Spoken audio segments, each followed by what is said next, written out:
तुलसीदास जी का जीवन परिचय। लोकनायक गोस्वामी तुलसीदास भारत के ही नहीं अपितु संपूर्ण मानवता तथा संसार के कवि हैं। इनके जन्म से जो संबंध में प्रामाणिक सामग्री है वो कोई ठोस नहीं है। इनका जन्म 1532 ईस्वी को माना गया है। तुलसीदास के जन्म और जन्म स्थान को लेकर भी विभिन्न विद्वानों के मत अलग अलग हैं।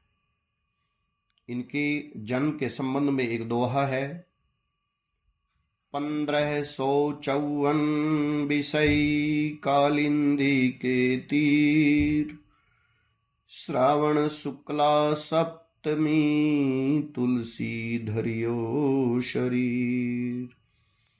तुलसीदास का जन्म बांदा जिले के राजापुर गांव में माना जाता है। कुछ विद्वान इनका जन्म एटा जिले में भी मानते हैं, शोरो नामक स्थान पर। तुलसीदास जी शरयू पारीण ब्राह्मण थे। इनके पिता का नाम आत्माराम दुबे और माता का नाम हुलसी था।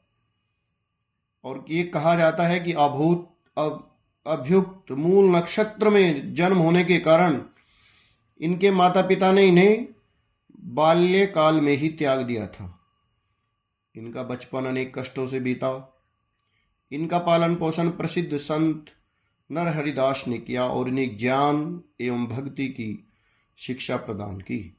इन्हीं की कृपा से तुलसीदास वेद वेदांग दर्शन साहित्य इतिहास पुराण आदि में निपुण हो गए। इन्हें अनेक शास्त्रों के अध्ययन अनुशीलन का अवसर प्राप्त हुआ। इनका विवाह पंडित दीनबंधु पाठक की पुत्री रत्नावली से हुआ। इन्हें अपनी पत्नी से अत्यधिक प्रेम था और उनके सौंदर्य के प्रति ये अत्यंत आसक्त थे। एक बार इनकी पत्नी बिना बताए अपने मायके चली गई। ये भी अर्धरात्रि में आंधी तूफान का सामना करते हुए उनके पीछे पीछे ससुराल जा लिए। इस पर इनकी पत्नी ने इनकी बहुत आलोचना की और कहा, लाज न आई आपको दौरे आए सुसात, कि आपको लज्जा नहीं आई, तुम मेरे पीछे पीछे आ गए। तो पत्नी की जो यह फटकार थी तुलसीदास को सांसारिक मोह माया से विरक्त कर दिया और उनके हृदय में श्री राम के प्रति भक्ति भाव जागृत हो उठा। तुलसीदास ने अनेक तीर्थों का भ्रमण किया और ये राम के अनन्य भक्त बन गए। इनकी भक्ति दास्य भाव की थी।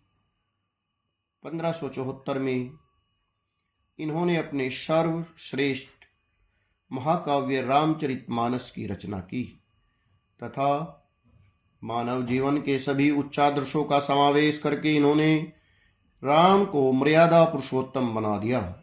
1623 ईस्वी में काशी में इनका निधन हो गया।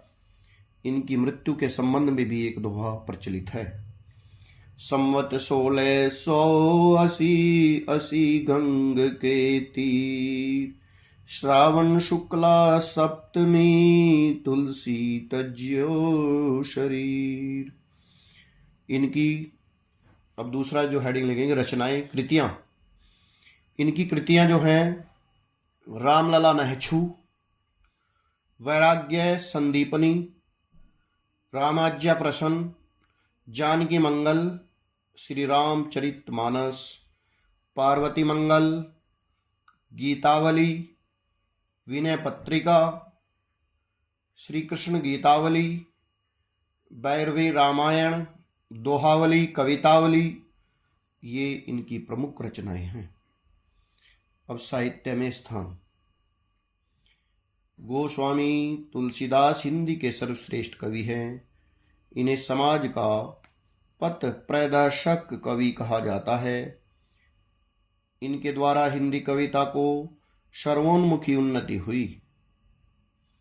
मानव प्रकृति के जितने रूपों में सजीव वर्णन तुलसीदास जी ने किया है उतना अन्य किसी कवि ने नहीं किया। तुलसीदास जी को मानव जीवन का सफल पारखी कहा जा सकता है। वास्तव में तुलसीदास जी हिंदी के अमर कवि हैं जो युगों युगों तक हमारे बीच जीवित रहेंगे।